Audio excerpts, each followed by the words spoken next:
사도행전 14장 말씀. 제14장. 이고니온에서 두 사도가 함께 유대인의 회당에 들어가 말하니 유대와 헬라의 허다한 무리가 믿더라. 그러나 순종하지 아니하는 유대인들이 이방인들의 마음을 선동하여 형제들에게 악감을 품게 하거늘 두 사도가 오래 있어 주를 힘입어 담대히 말하니 주께서 그들의 손으로 표적과 기사를 행하게 하여 주사 자기 은혜의 말씀을 증언하시니 그 시내의 무리가 나뉘어 유대인을 따르는 자도 있고 두 사도를 따르는 자도 있는지라. 이방인과 유대인과 그 관리들이 두 사도를 모욕하며 돌로 치려고 달려드니 그들이 알고 도망하여 루가오니아의 두 성 루스드라와 더베와 그 근방으로 가서 거기서 복음을 전하니라. 루스드라에 발을 쓰지 못하는 한 사람이 앉아 있는데 나면서 걷지 못하게 되어 걸어본 적이 없는 자라. 바울이 말하는 것을 듣거늘 바울이 주목하여 구원받을 만한 믿음이 그에게 있는 것을 보고 큰 소리로 내 발로 바로 일어서라. 그 사람이 일어나 걷는지라.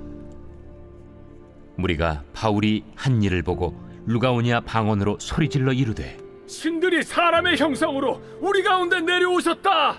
바나바는 제우스라 하고 바울은 그 중에 말하는 자이므로 헤르메스라 하더라. 시외 제우스 신당의 제사장이 소와 화환들을 가지고 대문 앞에 와서 무리와 함께 제사하고자 하니 두 사도 바나바와 바울이 듣고 옷을 찢고 무리 가운데 뛰어들어가서 소리질러 여러분이여, 어찌하여 이러한 일을 하느냐? 우리도 여러분과 같은 성경을 가진 사람이라. 여러분에게 복음을 전하는 것은 이런 헛된 일을 버리고 천지와 바다와 그 가운데 만물을 지으시고 살아계신 하나님께로 돌아오게 함이라. 하나님이 지나간 세대에는 모든 민족으로 자기들의 길들을 가게 방임하셨으나 그러나 자기를 증언하지 아니하신 것이 아니니 곧 여러분에게 하늘로부터 비를 내리시며 결실기를 주시는 선한 일을 하사 음식과 기쁨으로 여러분의 마음에 만족하게 하셨느니라. 이렇게 말하여 겨우 무리를 말려 자기들에게 제사를 못하게 하니라. 유대인들이 안디옥과 이고니온에 와서 무리를 충동하니 그들이 돌로 바울을 쳐서 죽은 줄로 알고 시외로 끌어내치니라. 제자들이 둘러섰을 때 바울이 일어나 그 성에 들어갔다가 이튿날 바나바와 함께 더베로 가서 복음을 그 성에서 전하여 많은 사람을 제자로 삼고 루스드라와 이고니온과 안디옥으로 돌아가서 제자들의 마음을 굳게 하여 이 믿음에 머물러 있으라. 우리가 하나님의 나라에 들어가려면 많은 환난을 겪어야 할 것이라. 각 교회에서 장로들을 택하여 금식 기도하며 그들이 믿는 주께 그들을 위탁하고 비시디아 가운데로 지나서 밤빌리아에 이르러 말씀을 버가에서 전하고 아달리아로 내려가서 거기서 배 타고 안디옥에 이르니 이곳은 두 사도가 이룬 그 일을 위하여 전에 하나님의 은혜에 부탁하던 곳이라. 그들이 이르러 교회를 모아 하나님이 함께 행하신 모든 일과 이방인들에게 믿음의 문을 여신 것을 보고하고 제자들과 함께 오래 있으니라. 아멘. 지난 한 주간 또 일주일 또 이번 주 월 화수 이렇게 캄보디아 선교와 제주도 우리 중고등부 학생의 수련회까지 은혜 가운데 너무나 잘 일정을 마치게 되었습니다. 하나님께서 이번 캄보디아 선교도 그렇고 제주도도 그렇고 선교하는 일, 복음을 전가하는 일을 얼마나 좋아하시는지를 느끼게 됩니다. 날씨는 캄보디아에서도 너무 좋았고요. 제주도에서도 일기예보와 전혀 다르게 날씨가 나타났습니다. 일기예보에서는 3일 동안 계속 비가 온다고 그렇게 예보가 됐었어요. 뭐 틀린 건 아니에요. 비가 조금씩 왔으니까요. 엄청 비가 오는 걸로 그렇게 예보가 되었지만 저희들이 계속 날짜 또 날씨, 실제 기도하면서 움직였는데 신기하게 우리 행사 마치고 나면 비가 오고 건물에 들어오면 조금 비가 오고 밤에 비가 엄청 오고 낮에는 움직일 때는 비가 오지 않고 그렇게 하면서 여러 지역을 돌면서 관광도 하고 기도도 하고 또 해수욕도 하고 저녁에는 2시간, 3시간 집회를 인도하고 그렇게 아이들이 참 너무 착하고 말도 잘 듣고 말썽 없이 그렇게 잘 마치고 돌아왔습니다. 기도해 주신 우리 권사님들, 집사님, 우리 장로님들 수고한 분들에게 감사드리고요. 우리가 제주도를 돌면서 이기풍 선교사님, 이기풍 선교사님은 1908년도에 목사님 안수를 한 7명 최초로 받은 분 중에 한 분이기도 하죠. 원래 무술이 능하고 무예가 아주 뛰어난 그런 분이었다. 그분이 세례받고 나중에 목사까지 되고 난 이후에 우리 기독교 한국 장로교단에서 처음으로 국내 선교, 자국인을 위한 선교사로 제주도로 파송을 했죠. 제주도에 가서 엄청 박해를 받으면서 전혀 복음을 받아들이지 않는 제주도민들을 위해서 성 밖에 저 바깥에서 텐트 치고 살면서 복음을 전해가지고 여러 교회를 세웠죠. 모슬포 교회 우리가 지나다니면서 봤는데 그 교회도 성사님이 세우고 교회 이름은 제가 잘 기억하지 않습니다만 아무튼 최초로 제주도 선교하신 이기풍 목사님, 경상도 전라도 쪽으로도 다 와서 선교하시다가 순교하셨던 이기풍 선교사님의 기념관이 제주도에 있습니다. 이번에 그 안에 둘러보러 갔는데 리모델링 중이라서 바깥에 있는 탑, 순교 기념 탑 거기만 둘러보고 우리가 왔어요. 순교 기념 탑 옆에 또 다른 탑이 하나 세워졌었는데 여러분이 잘 아는 이 시대에 20년 전, 한 18년 전 2007년도에 2007년 7월달에 아프간 납치 사건 할 거예요. 단기 봉사 팀장으로 그렇게 19명의 샘물교회 단기 봉사팀을 인솔해서 가셨다가 IS에서 납치당해가지고 즉 탈레반에 의해서 피랍돼가지고 7월 26일 2007년 7월 26일 7발의 총격을 받고 순교하신 배형규 목사님의 순교 기념탑이 세워져 있었습니다. 배 목사님은 나이는 저보다 뭐 한 살 많은 것 같은데 신학을 늦게 해서 저희 한 7년, 7, 8년 후배로 우리 서울 장로신학대학 신학 석사, 목회학 석사 그렇게 공부하셨던 분이었기 때문에 특별히 남다른 마음이 그에게는 늘 있습니다. 후배였기 때문에. 그때 물론 청년 하나도 박승민가 그렇죠? 제가 늘 기억하는데 두 분이 순교를 했습니다. 제주도가 고향이라 순교 기념탑을 제주도에서 제주도 노회에서 세우지 않았나 싶어요. 아버지도 제주도의 장로님이시기도 하고 그렇죠. 참 마음이 아프고 아이들한테 세워놓고 제가 이야기했어요. 지금 여러분들이 저와 함께 이방 땅 단기 선교로 왔다가 납치당해가지고 한 사람이 죽어야 된다면 누가 죽어야 되겠냐? 나하고 같이 여러분들이 여기에 왔는데 납치당해가지고 한 사람이 죽어야 돼. 그럼 누가 죽어야 되겠냐? 그건 바로 목사님이 먼저 죽어야 된다. 내가 먼저 죽고 여러분들은 살아 돌아가서 계속해서 복음 전가한 일을 해야 된다. 그런 이야기를 하면서 그때 당시 배영규 목사님의 피랍 사건 소식을 듣고 서울서 목회하면서 끊임없이 교회에서 우리 함께 중보기도 했었죠.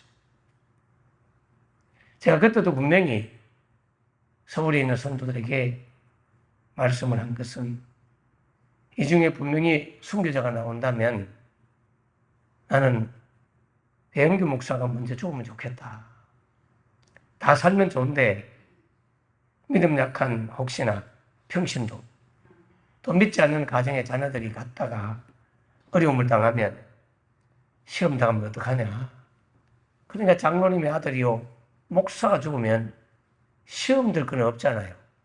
일반 신자들이 그런 일을 당하면 혹시나 배교할까 봐 걱정이 되기 때문에 목사님이 먼저 돌아가셔야 된다.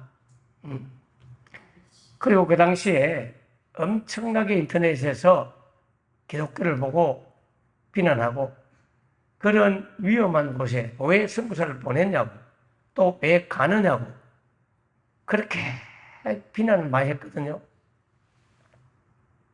근데 더 가슴 아픈 것은 그 비난 대열의 대부분이 CBS에서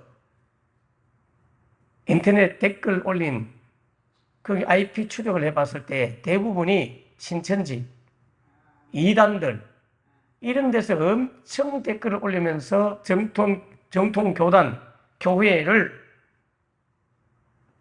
비난하고 박해해서 한국교회 불신을 조장하고 그래서 자기들이 그 영혼들을 데려가려고 한국교회 어마어마한 사이비 이단들이 공격했다는 증거는 이미 나왔습니다. 비단 신천지만 했겠습니까? 모든 사이비 이단들은 그때가 되면 정통 교단을 엄청 박해합니다.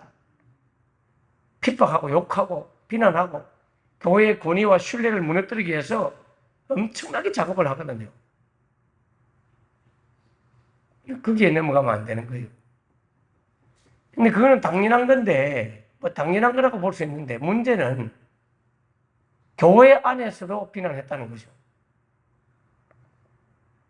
어떤 경우는 대형 교회 목사들이 나와서 그런 위험한 곳에 선교하러 보낸 것 자체가 잘못이라고 말하거나, 목사라고 하는 직분을 가진 사람들이 언론을 통해서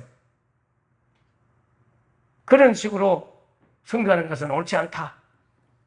이렇게 하면서 공격적이고 저돌적이고 원색적인 복음 전파에 대해서 비난을 일삼았습니다. 교회 안에 그런 일이 벌어지는 거예요. 신사참배를 할 때도 양분이 갈라졌잖아요. 너무나 그게 저는 화가 났고 마음이 아팠어요. 도대체 그들은 성경을 믿고 있는지 성경대로 믿고 있는지 이해가 안 돼요. 여러분,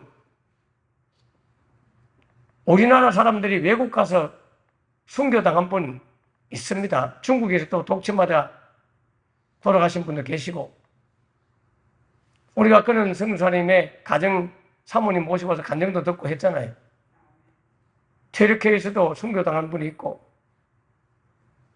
그러나 이 민족을 위해서 세계 모든 민족을 위해서 순교한 분들의 수에 비하면 초창기 우리 한국의 조선이라는 나라에 예수 믿는 이후로 돌아가신 분들의 수에 비하면 결코 많지 않아요.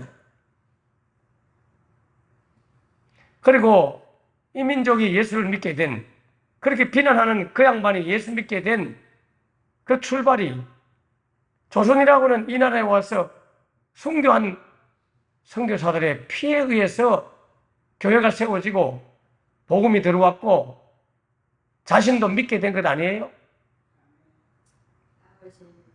그런데 그 은혜를 잊으면 안 되죠. 그들이 죽으면서 복음을 전가하지 않고 그 선교사들이 영국에서, 미국에서, 뭐 여러 곳에서, 노르웨이에서 선교사들이 와가지고 한국에, 즉 조선이라는 나라에 와가지고 순교당하고 죽고, 토마스 선교사는 대동강에서 목이 잘려 죽고, 그렇게 할 때 본국에서 그 선교사를 파송한 본국 교회에서, 영국 교회, 미국 교회, 이런 여러 선교사를 파송한 그 교회에서, 그 나라에서, 그 나라의 기독교에서, 그런 조선이라는 나라에 어리석게 왜 선교사를 보냈냐고 그들이 비난하고 욕했습니까? 그 나라에서도 욕 안 했고, 그 시대의 분위기도 있었겠지만 그 나라에 있는 교회 성도들도 비난하지 않았습니다. 도리어 그들은 그 소식을 듣고 총회를 열고 또 교회도 회의를 하면서, 여러분, 토마스 선교사님이 순교했습니다. 이제 그 나라는 사람을 죽이는 나라니 절대로 선교사 보내면 안 됩니다. 그렇게 회의를 했나요? 그렇게 하지 않고 도리어 우리 형제 토마스 선교사가 순교했습니다. 여러분, 토마스 선교사의 대를 이어서 다시 그곳에 가실 분이 누가 있습니까? 지원해 주십시오. 자원해 주십시오. 그렇게 하면서 죽으면 보내고, 죽으면 보내고, 죽으면 보내고, 순교하면 보내고, 순교하면 보내고, 온 세계 열방에 그렇게 해서 보내가지고 전 세계에 기독교가 전해지고 하나님 나라가 확장된 것입니다. 순교자의 피에 의해서 세운 교회라고요. 기독교는 그런 종교입니다. 그런 진리의 복음입니다. 그런데 선교사님 가서 순교했다고 교회가, 일부 교회, 일부 목사들이 들고 일어나가지고 방송에 나와서 비난하는 것이 그게 가당치난 한 일이냐고요. 얼마나 육신적이고 세속적이고 기복적이고 세상 중심의 신자들, 세상 중심의 목사들, 거짓 선지자들입니다, 여러분. 성경에는 분명히 순교자의 수, 요한계시록의 5번째 인을 떼면 순교자들이 제단 밑에서 기도합니다. 하나님, 빨리 재림해 주세요. 예수님 보내주세요. 그래서 우리가 순교당한 이 피가 헛되지 않음을 알려주시고 이 억울한 죽음을 신원해 주세요. 풀어달라고. 그때 주님이 흰 두루마기를 주면서 좀 더 자고 쉬어라. 좀 더 쉬어라. 순교자의 수가 차기까지 아직 내가 가지 않는다. 여러분, 주님이 언제 재림하느냐? 예수님이 언제 오시느냐? 복음이 땅끝까지 증거되면 온다. 이거 여러분 다 알 겁니다. 우리 성산이 파송된 단체에서는 복음이 땅끝까지 온다 하는 이 주제를 가지고 왕의 오심을 예비하라, 주님의 재림을 예비하는 선교하는 일에 목숨 걸자, 이렇게 해서 선교하고 있습니다. 그런데 땅끝까지 복음 전해도 안 올 수 있어요. 다른 조건이 충족돼야 돼요. 그걸 기억하셔야 돼요. 지금 500여 미전도 종족이 있는지 모르겠는데 그게 다 증거해도 예수님 안 옵니다. 왜냐하면 그 다음 단계가 또 있거든. 순교자의 수가 차기까지 안 한다고 했던 계시록의 말씀을 나는 분명히 믿기 때문에 예정된 순교자들이 더 나타날 거예요. 순교자가 더 나타나야 주님이 재림할까 말까 해요. 그 다음 또 세 번째 단계가 있어요. 그것은 바로 하늘의 자연계, 천재지변, 이러한 자연계 이상현상이 엄청나게 나타날 것입니다. 지진과 가뭄과 하늘의 별이 떨어져서 대풍에, 큰 그러한 태풍에, 요즘 번역하면 태풍에 번역했겠죠. 그런 태풍에 무화과나무 과실이 들릴 거가 매달려 있다가 떨어지는 것처럼 하늘의 별이 땅에 떨어져 충돌하고 바다는 오염되고 강물도 오염되고 지구의 3분의 1의 인간들이 자연재해나 여러 가지 이유 때문에 죽임을 당하고 그런 뉴스가 막 나오기 시작하면 몇천 명 죽은 거, 몇만 명 죽은 거는 그거는 주님 재림이 아닙니다. 3분의 1이 죽는다니까요. 75억 같으면 얼마 죽어야 돼? 몇십억이 죽어야 돼. 25억 이상이 죽으면 그런 뉴스가 나오면 아, 주님이 곧 재림하시겠구나. 자연계 이상 현상, 도덕의 타락, 거짓 선자가 나타나가지고 자기가 자칭 예수님이다, 그리스도다 하면서 막 기적을 일으킵니다. 단순한 기적이 아니에요. 본인이 재림한 예수라고 말하면서 그리스도라고 말하면서 구세주라고 말하면서 하늘에 불을 끌어내려가지고 땅을 불사르는 그런 기적을 나타내는 즉 그리스도가 나타나는 그런 일이 있을 거예요.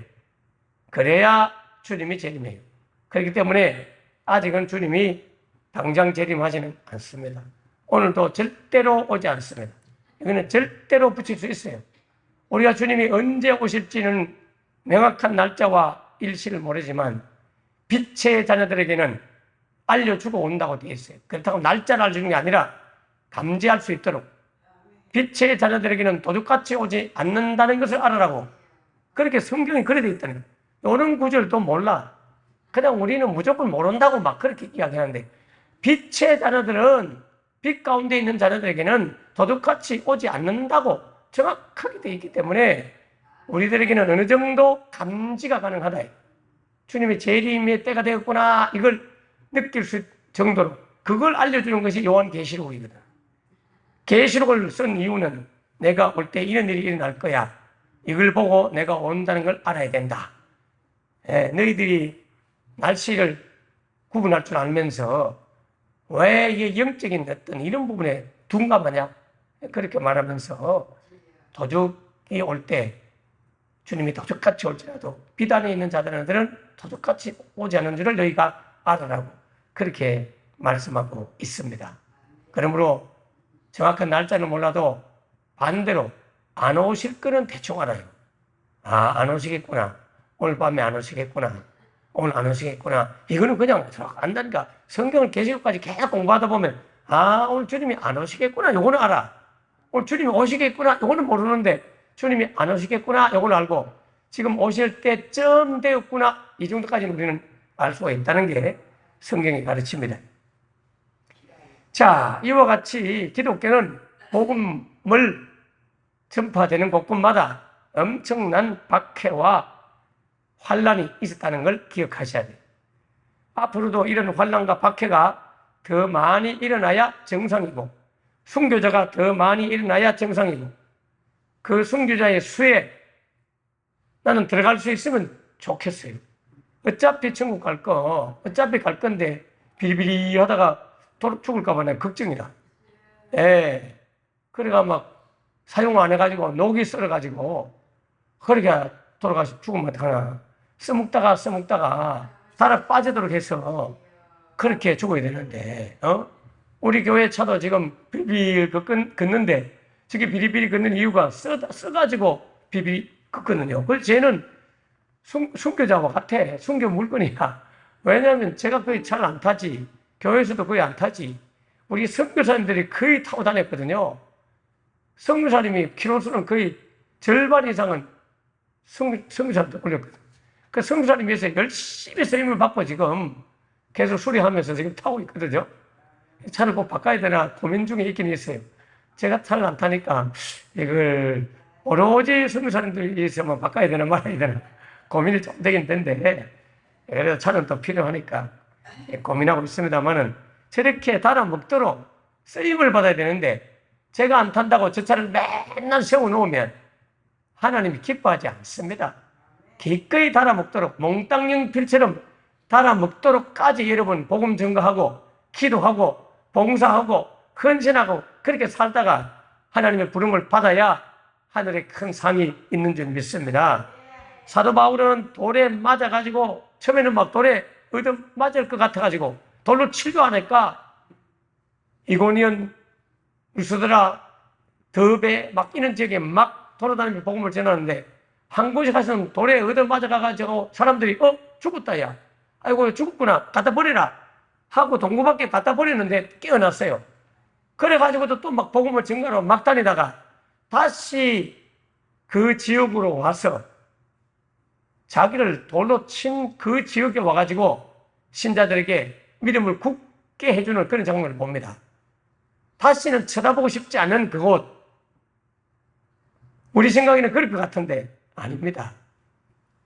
루스드라 지역에서 안전병기를 일으키니까 사람들이 와 신이다 신이다 하고 막 제우스 신인 줄 알고 제사 지내기까지 하려고 했던 그분들 중에 일부는 또 박해를 합니다. 복음을 증거하는데 일부는 받아들이고 일부는 안 받아들이고, 오늘 성경의 내용이 그런 거예요. 그래서 결국에는 돌에 맞아서 죽은 줄 알고 갖다 내버렸던 바울이 다른 여러 지역에서 복음을 증거하고 몸이 회복되기도 전에 다시 그 지역으로 되돌아와 가지고 성도들의 믿음을 굳게 하고 흔들림이 없도록 믿음 생활을 잘하라고 당부하고 장로님 임직을 해가지고 그 장로들에게 교회 잘 지키라고, 성도들 잘 지키라고, 그렇게 신앙을 잘 돌봐주라고. 오늘 장로님도 임직하는 내용이 나오잖아요. 그 장로님들한테 교인들을 부탁하잖아요. 요즘 시대는 미안하지만 이게 잘 안 되죠.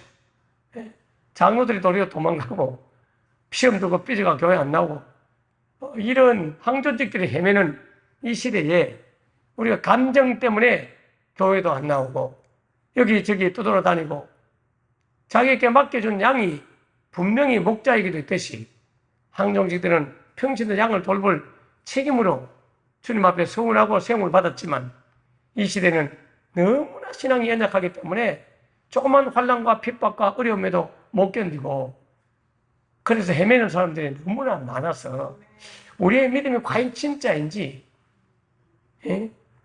감정 노동자보다도 못합니다.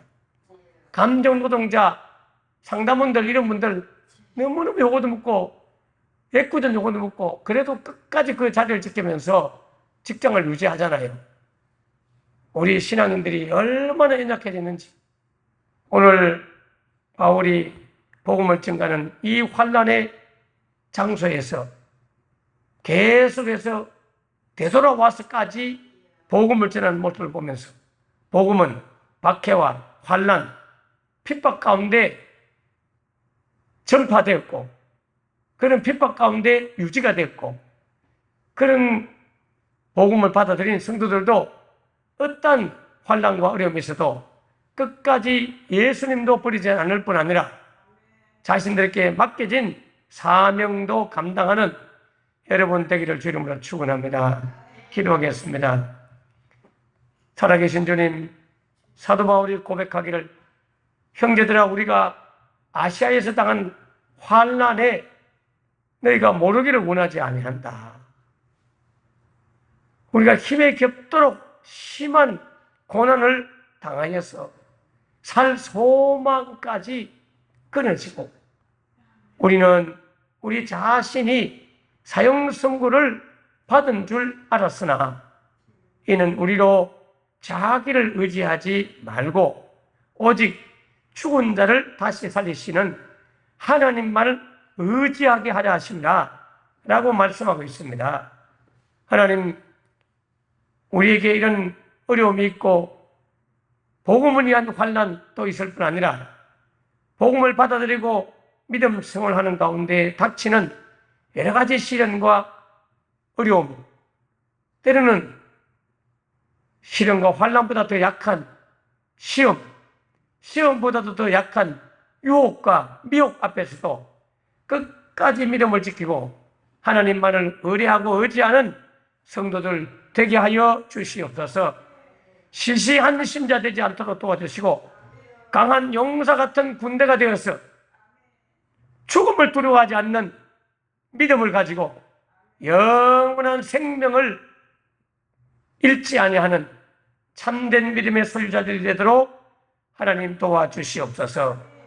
박해 속에서 주어진 하나님의 복을 우리 모두가 누리게 하여 주시옵소서. 의를 위하여 박해를 받은 자는 복이 있다고 말씀했습니다. 천국이 그들의 것임이라고 말씀했습니다. 나 예수로 말미암아 너희를 욕하고 박해하고 거짓으로 너희를 거슬려 모든 악한 말을 할 때에는 너희에게 복이 있다고 말씀했습니다. 예수님의 이 가르침을 받고 복 있는 자들이 되게 하여 주시옵소서. 복은 받고 싶으면서 환난과 박해는 싫어하고 조그만 시험도 못 이기고 주께서 주신 사명과 직분, 주님 앞에 서운한 것은 해로울지라도 지키라 했거늘 우리 모두 이 시대에는 너무나 빈약하고 연약하고 너무나 시시하고 약한 그런 신앙을 가지고 겨우 목숨만 부지한 채로 나사로가 무덤에서 나와가지고 붕대에 묶여가지고 그저 목숨만 부지한 그런 신자로 살아가지는 않는가. 너무나 안타까운 시대에 우리가 살고 있습니다.